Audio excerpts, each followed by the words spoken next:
अस्सलाम वालेकुम वरहमतुल्लाहि वबरकातुहू।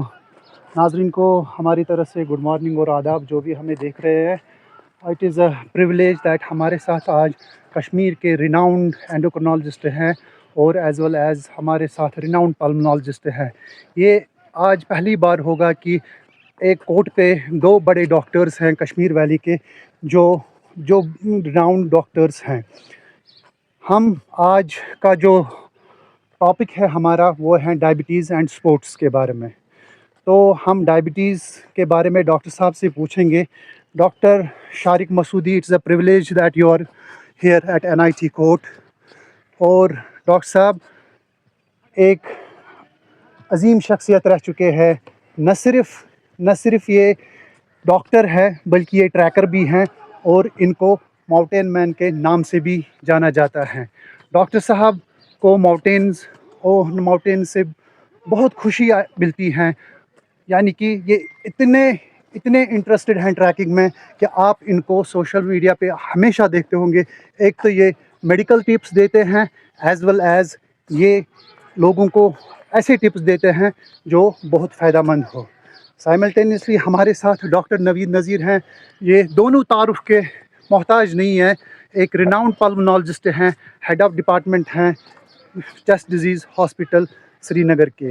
अब हम दावत करते हैं शारिक मसूदी साहब से कि ये हमें बताइए कि जो डायबिटीज़ होती है, यूजुअली जब डायबिटीज़ का किसी को सर पॉजिटिव आता है, यानी कि उसका शुगर लेवल इंक्रीज़ होता है, वो बहुत डरते हैं इस चीज़ से कि उनके दिमाग में पहले ये चीज़ आता है, अब कुछ नहीं खाना है, अब हम क्या करें।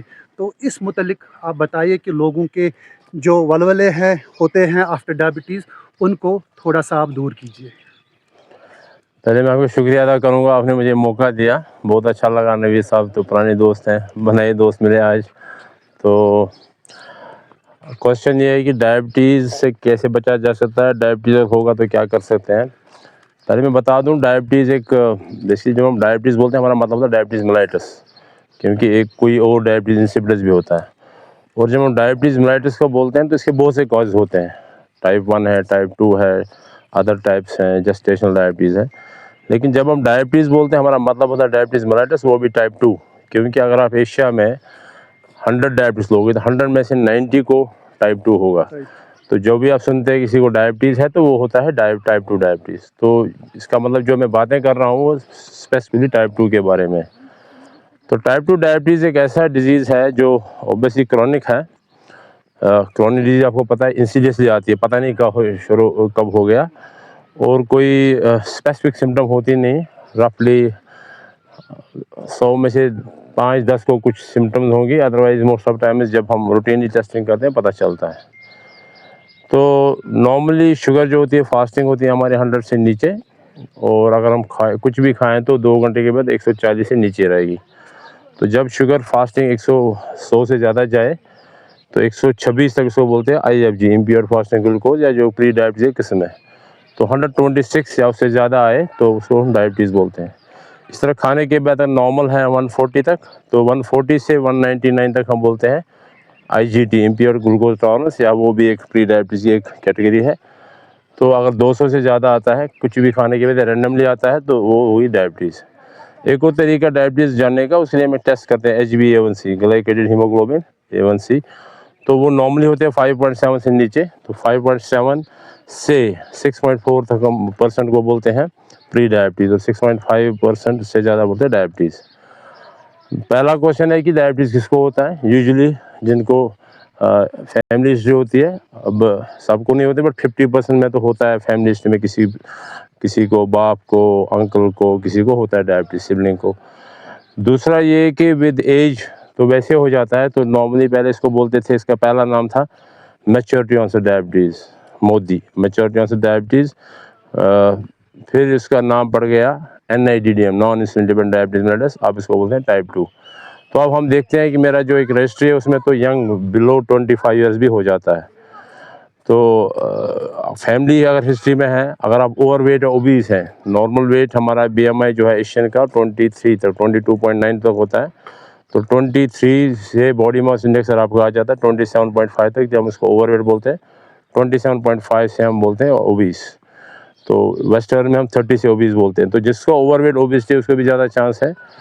और इसी तरह अगर आपका कोई डायबिटीज़ रिलेटेड इशू है पास्ट में, जैसे हाइपरटेंशन है, फैटी लिवर है, पीसीओएस लेडीज़ में होता है, इसी तरह डिस्लिपिडीमिया, हाई कोलेस्ट्रॉल, हाई टीजी, लो एचडीएल, ये सारे जुड़े हुए एक कॉमन डिफेक्ट इसमें होता है इंसुलिन रेजिस्टेंस।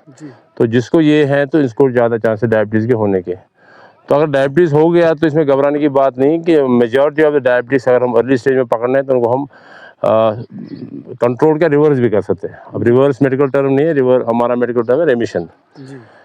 डायबिटीज़ लेकिन एक मुनफरिद डिजीज़ है जिसका एक प्री डिजीज़ कंडीशन है। बहुत से डिजीज़ का जब तक वो होता है नहीं पता नहीं चलता है। तो यहाँ पर एक प्री डायबिटीज़ एक स्टेज है जहाँ पर आपको HbA1c अगर आपका 5.7 to 6.4 आ रहा है, या फास्टिंग आपका 100 से 125 तक आ रहा है, या पोस्ट मील आपका 140 से 199 तक आता है, तो आपको पहले पता चल जाता है कि अब डायबिटीज़ होने वाला है। सो pre diabetes not a disease, it's a pre disease condition.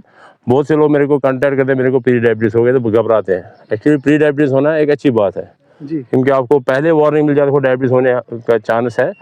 50% लोगों को विद इन 2-3 ईयर्स हो जाता है डायबिटीज़, अगर वो ख्याल न रखें। यानी ख्याल सिंपल रखना है। अगर आप इनएक्टिव है, आपको एक्टिव बनना है, जैसे हम ये कोशिश कर रहे हैं, तो is a part of that you are trying to be active. इसी तरह अगर आपका डाइट ज़्यादा है तो आपको डाइट कम करना है, अगर वेट ज़्यादा है तो वेट कम करना है। We just need to reduce weight 5 to 10%।